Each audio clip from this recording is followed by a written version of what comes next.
In the rolling hills of northern Georgia, where the cicadas sang louder than the sirens and the skies could hush even a busy mind, there stood a mansion so big it had its own zip code. It belonged to the Beauforts, a Black American family so successful they had become a kind of myth. The father, Malcolm Beaufort, was the founder of a billion-dollar tech company, a man who knew how to win at business, at politics, even at tennis. His wife, Celeste, had been on Broadway, Vogue, and Good Morning America, and still commanded attention like royalty. Their 3 children, Darren, Anaya, and Little Miles, were adored online and envied offline. To the world, the Beaufort had it all: mansions, money, media buzz. But every perfect family portrait hides something just outside the frame. For the Beauforts, that something was emotional silence. A kind of numbness that grew quietly over generations until it became their normal. It began with a charity gala. The menu was extravagant: filet mignon with truffle foam, compressed watermelon salad, salted caramel creme brulee. The guest list sparkled: senators, rappers, tech moguls, 2 Oscar winners, and 1 former royal. But as people began to eat, the murmurs began.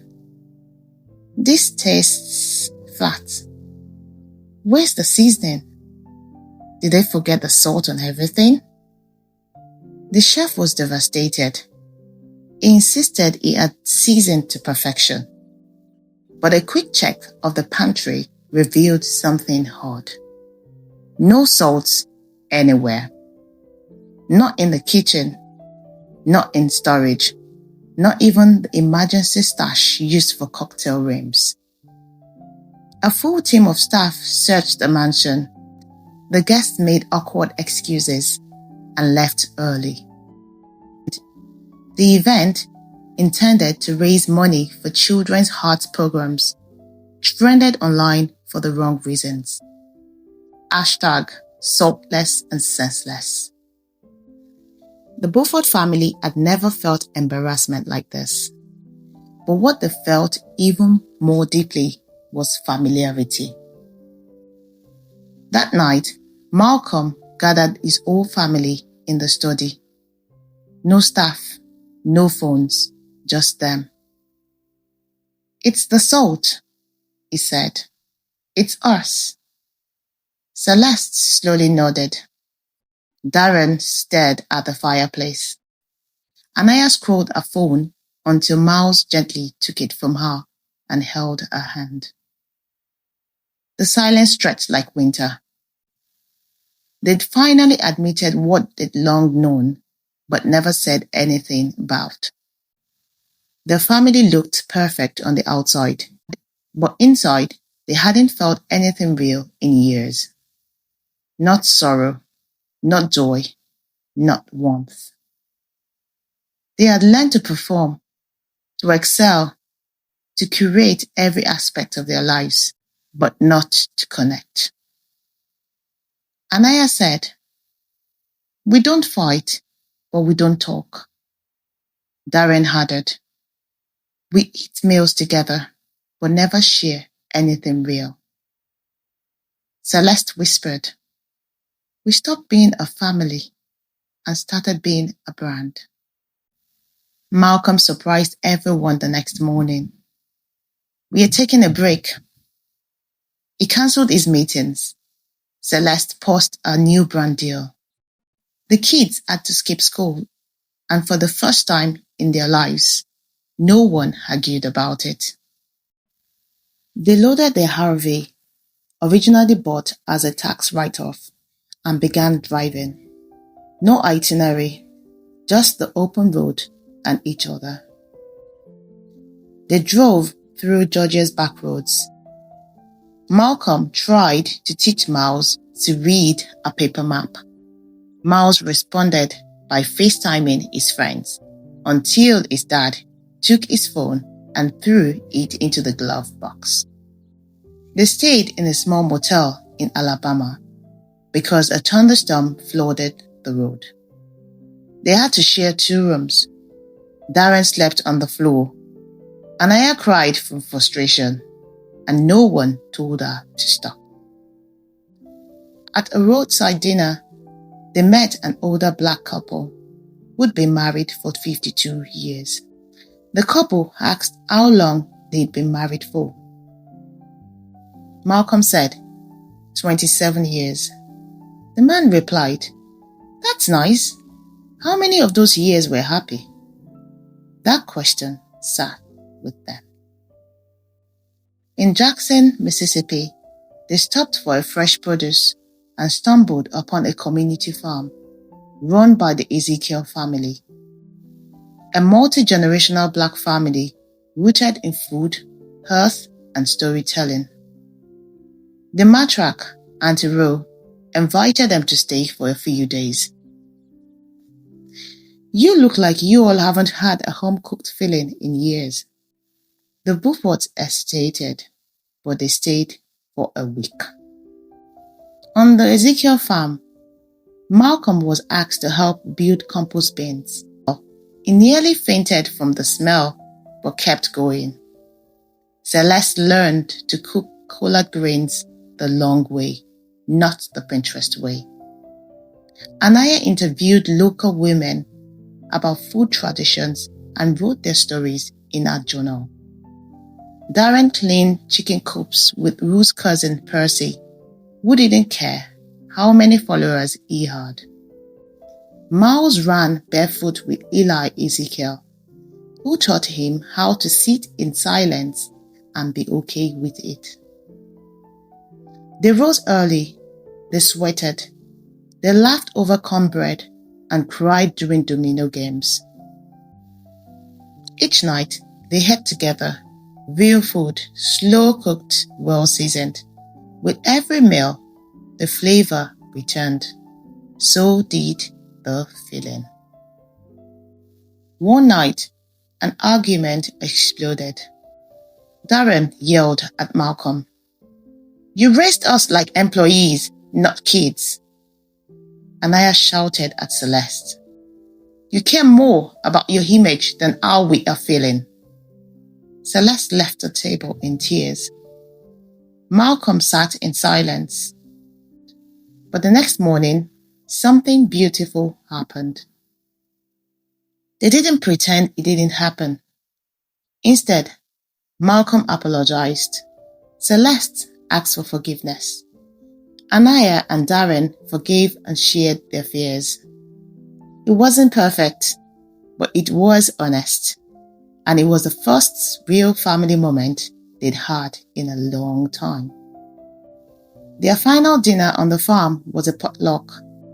The Ezekiels brought smoked turkey, mac and cheese, fried green tomatoes. The Beauforts brought biscuits, peach cobbler, and their vulnerability. Before eating, Rue asked everyone to say one truth they had learned. Malcolm, I used success to hide how scared I was to fail as a father. Celeste, I thought if I kept everything polished, no one would see how lonely I was. Darren, I never knew it was okay to feel angry. Anaya, being perfect is exhausting. I want to be free. Miles, this food tastes better because we made it together. They ate, they laughed, they cried, and they felt whole again. The Beauforts returned to Georgia, not with a rebrand, but with a rebirth. They transformed their guest house into a free counseling center for teens. Celeste started hosting community dinners with neighbors they never knew before. Darren began an urban family initiative. Anaya launched a storytelling project called Flavors of Earth, gathering recipes and family stories across generations. Malcolm stepped down as CEO and started teaching coding to kids in underfunded schools. Their home was still big, but it was no longer cold. Their meals were still elegant, but now full of salt, full of soul. People talked, but now they said, there's something different about the Beauforts. They are real now. And it was true. They weren't perfect anymore. They were present. They had reclaimed what money could never buy, the flavor of life. Luxury isn't love, connection is. Busy isn't brave, vulnerability is. Sometimes you need to go backward to find your way forward. Feeling deeply is not weakness, it's being alive. You don't need to be flawless to be whole. Food, like life, is meant to be shared with seasoning, with struggle, and with soul. And so, the Beauforts, once known for their perfection, became known for their presence. They didn't lose their wealth, they rediscovered their worth. But here's the real question. This story isn't just about the Beauforts. It's about us, you and me. Because somewhere in your own life, there might be a table with no salt, a silence where truth should be, a picture-perfect version of you that hides the real one. So let me ask you, what does salt mean in your life? Is it the truth you've been avoiding? A relationship you need to repair? A part of you you've eaten to feed into someone else's expectations? Or maybe, have you ever felt like the Beauforts, successful but numb? Have you ever taken a journey, physical or emotional, that brought you back to yourself?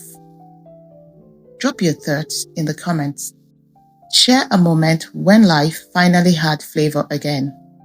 Or tell us how you've learned to reconnect with family, with community, and with yourself. And if you're still searching, you're not alone. Maybe this story was your first step. Now it's your turn. What does a flavor look like? And remember to share this with someone who might need this reminder. Perfection isn't the goal. Connection is. And if you want more powerful stories like this, rich with meaning, culture, and art, hit the subscribe button and turn on the bell so you never miss the next one. I remain your storyteller. Thanks for watching, and until next time, stay grounded, stay real, stay flavorful.